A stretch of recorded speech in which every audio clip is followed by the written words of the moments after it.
आज हम बात करेंगे केंद्रीय गृह मंत्री श्री अमित शाह ने दिल्ली में कोविड-19 को फैलने से रोकने के लिए जिस तरह के समीक्षा किए हैं, जिस तरह की बैठक किए हैं, उन बैठक में सबसे महत्वपूर्ण दिशा निर्देश क्या कुछ लिए गए हैं और खास तौर पे आज के बैठक में जिस तरह की चर्चा चली, तो इस पूरे चर्चा की क्या कुछ अपडेट है, उन मुद्दों पर इस वक्त हम सीधे अपनी नजर डालेंगे। और सबसे पहले मैं आपको इन्फॉर्म कर दूं कि केंद्रीय गृह मंत्री श्री अमित शाह ने राजधानी दिल्ली में कोविड-19 के बढ़ते मामलों और दिल्ली के अस्पतालों की मेडिकल इंफ्रास्ट्रक्चर पर बढ़ते दबाव के संदर्भ में कोविड-19 की स्थिति की आज समीक्षा की है। बैठक में केंद्रीय स्वास्थ्य मंत्री, दिल्ली के उपराज्यपाल, दिल्ली के मुख्यमंत्री, दिल्ली के स्वास्थ्य मंत्री, केंद्रीय गृह सचिव, केंद्रीय स्वास्थ्य और परिवार कल्याण मंत्रालय के सचिव, नीति आयोग के सदस्य डॉक्टर वी.के. पॉल, एम्स के निदेशक, आईसीएमआर के महानिदेशक, डीआरडीओ सचिव, सशस्त्र बल चिकित्सा सेवा के महानिदेशक और अन्य वरिष्ठ अधिकारी उपस्थित थे। और ये बैठक कितना महत्वपूर्ण है, जरा इस पहलू को समझिए। बैठक के आरंभ में डॉक्टर वी.के. पॉल ने एक प्रस्तुति दी जिसमें दिल्ली में कोविड-19 के बिगड़ती स्थिति को रेखांकित किया गया। इस खासतौर पे बैठक में अगर मैं आगे देखूं तो जो महत्वपूर्ण चीजें निकल कर आई वो ये कि दिल्ली में प्रतिदिन एक्टिव मामलों की संख्या में काफी वृद्धि हुई है। हालांकि रोगियों की मृत्यु दर अभी भी नियंत्रण में है, फिर भी स्वास्थ्य एवं मेडिकल इंफ्रास्ट्रक्चर जैसे डेडिकेटेड कोविड-19 बेड, वेंटिलेटर्स की सुविधा वाले बेड और आईसीयू पर पहले से ही दबाव दिखाई दे रहा है। तदनुसार निगरानी बढ़ाने, कंटेनमेंट उपायों को लागू करने, टेस्टिंग बढ़ाने तथा आवश्यक मेडिकल इंफ्रास्ट्रक्चर को तेजी से तैयार करने की आवश्यकता है। केंद्रीय गृह मंत्री श्री अमित शाह ने बैठक में कई महत्वपूर्ण निर्देश जारी किए हैं। सर्वप्रथम ये निर्देश दिया गया कि दिल्ली में आरटी-पीसीआर टेस्ट के लिए टेस्टिंग क्षमता दोगुनी की जाएगी। दिल्ली में लैब की क्षमता का अधिक से अधिक उपयोग करके जिन क्षेत्रों में समाज के गरीब और ऐसे लोग रहते हैं जिन्हें संक्रमण की अधिक संभावना, वहां स्वास्थ्य और परिवार कल्याण मंत्रालय तथा आईसीएमआर द्वारा मोबाइल टेस्टिंग वैनों को तैनात करके देश के जिन भागों में टेस्टिंग लैब का उपयोग नहीं हो रहा है, वहां की कुछ टेस्टिंग लैब को अस्थायी रूप से दिल्ली में ला करके तथा दिल्ली के पड़ोसी क्षेत्रों की क्षमता का उपयोग करके दिल्ली में हाल के सप्ताहों में अत्यधिक बढ़ गई पॉजिटिविटी रेट को कम करने के लिए ऐसा करना आवश्यक समझा गया है। तो ये महत्वपूर्ण डिसीजन अपने आप में, और ऐसे में गृह मंत्री ने यह भी निर्देश दिया कि अस्पताल की क्षमता तथा अन्य मेडिकल इंफ्रास्ट्रक्चर की उपलब्धता में काफी वृद्धि की जानी चाहिए। ये निर्णय लिया गया कि धौला कुआं स्थित डीआरडीओ की मौजूदगी मेडिकल सुविधा में आईसीयू की सुविधा वाले 250 से 300 बेड और शामिल किए जाएंगे। यहाँ कुल उपलब्ध 1000 कोविड-19 बेड्स में से लगभग 250 बेड्स पर आईसीयू की सुविधा पहले से उपलब्ध है।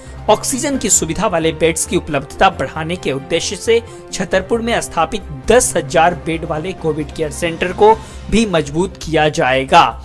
श्री अमित शाह ने स्वास्थ्य मंत्रालय और दिल्ली सरकार को वीआईपीएपी मशीनों द्वारा उच्च प्रवाह की अपेक्षित संख्या में उपलब्ध करवाने के लिए अगले 48 घंटों के भीतर व्यवस्था करने का निर्देश दिया है।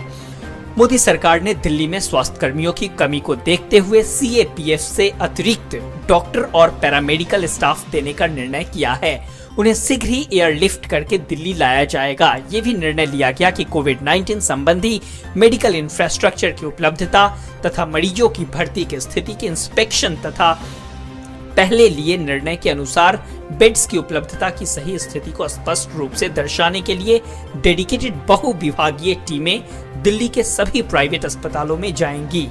दिल्ली नगर निगम यानी कि एमसीडी के कुछ चिन्हित अस्पतालों को भी विशेषकर हल्के फुल्के लक्षण वाले कोविड-19 रोगियों के उपचार के लिए डेडिकेटेड अस्पतालों के रूप में परिवर्तित किया जाएगा। मेडिकल इंफ्रास्ट्रक्चर को मजबूत करने से ये सुनिश्चित होना चाहिए कि दिल्ली में कोविड-19 के बढ़ते रोगियों का उपचार करने के लिए पर्याप्त संख्या में बेड, वेंटिलेटर्स, आईसीयू उपलब्ध है। ये भी तय किया गया कि केंद्रीय स्वास्थ्य मंत्रालय कोविड-19 के उपचार के लिए प्लाज्मा चिकित्सा और प्लाज्मा प्रशासन के लिए जल्द से जल्द एक मानक प्रोटोकॉल जारी करेगा। ये भी तय किया गया कि केंद्रीय स्वास्थ्य मंत्रालय कोविड-19 के उपचार के लिए प्लाज्मा चिकित्सा और प्लाज्मा प्रशासन के लिए जल्द से जल्द एक मानक प्रोटोकॉल जारी करेगा। गृह मंत्री ने इस बात पर भी जोर दिया कि पहले आरंभ किए गए सारे कंटेनमेंट उपायों जैसे कि कंटेनमेंट जोनों की स्थापना, कांटेक्ट टेस्टिंग तथा क्वारंटीन और स्क्रीनिंग विशेषकर समाज के ऐसे वर्ग के लोगों जिन्हें संक्रमण की अधिक संभावना है की लगातार समीक्षा की जानी चाहिए ताकि रोकथाम उपायों को लागू करने में कोई कमी न रह जाए। इन कंटेनमेंट कार्य नीतियों को कड़ाई से लागू करने में कोई ढील नहीं होनी चाहिए। संबंधित अधिकारी विशेषकर जिला स्तर के अधिकारी इस संबंध में अनुपालन सुनिश्चित करने के लिए व्यक्तिगत रूप से जिम्मेदार होंगे तथा किसी प्रकार के उल्लंघन को गंभीरता से लिया जाएगा। गृह मंत्री ने कोविड-19 के होम आइसोलेशन वाले रोगियों की ट्रैकिंग रखने तथा तत्काल मेडिकल सुविधा की आवश्यकता पड़ने पर उनको तुरंत नियमित अस्पतालों में शिफ्ट करने की जरूरत पर विशेष रूप से बल दिया। ये भी निर्णय लिया कि संपूर्ण दिल्ली में घर घर सर्वेक्षण एम्स दिल्ली सरकार और दिल्ली नगर निगमों की टीमों द्वारा आयोजित किया जाएगा। इसके बाद सर्वेक्षण में पाए गए सभी रोग संबंधी व्यक्तियों का टेस्ट किया जाएगा और आवश्यक उपचार प्रदान किया जाएगा। गृह मंत्री ने निर्देश दिया कि लोगों को समुचित कोविड-19 बिहेवियर के बारे में बताने तथा लंबे समय में मेडिकल और स्वास्थ्य मानदंडों पर इस रोग के पड़ने वाले नकारात्मक प्रभाव के बारे में जानकारी देने संबंधी ठोस संवाद होनी चाहिए। उन्होंने दिल्ली सरकार के पदाधिकारियों तथा दिल्ली पुलिस आयुक्त को भी निर्देश दिया कि वे आवश्यक उपायों विशेषकर फेस मास्क पहनने को कड़ाई से लागू कराए ताकि समुचित कोविड-19 बिहेवियर के अनुपालन में कोई ढिलाई नहीं हो। अंत में गृह मंत्री ने दिल्ली में कोविड-19 के मामले कम करने तथा प्रभावित व्यक्तियों को विशेषकर गरीब एवं असुरक्षित लोगों का समय पर आवश्यक उपचार करने में कमी नहीं होने देने की तत्काल जरूरत को दोहराया।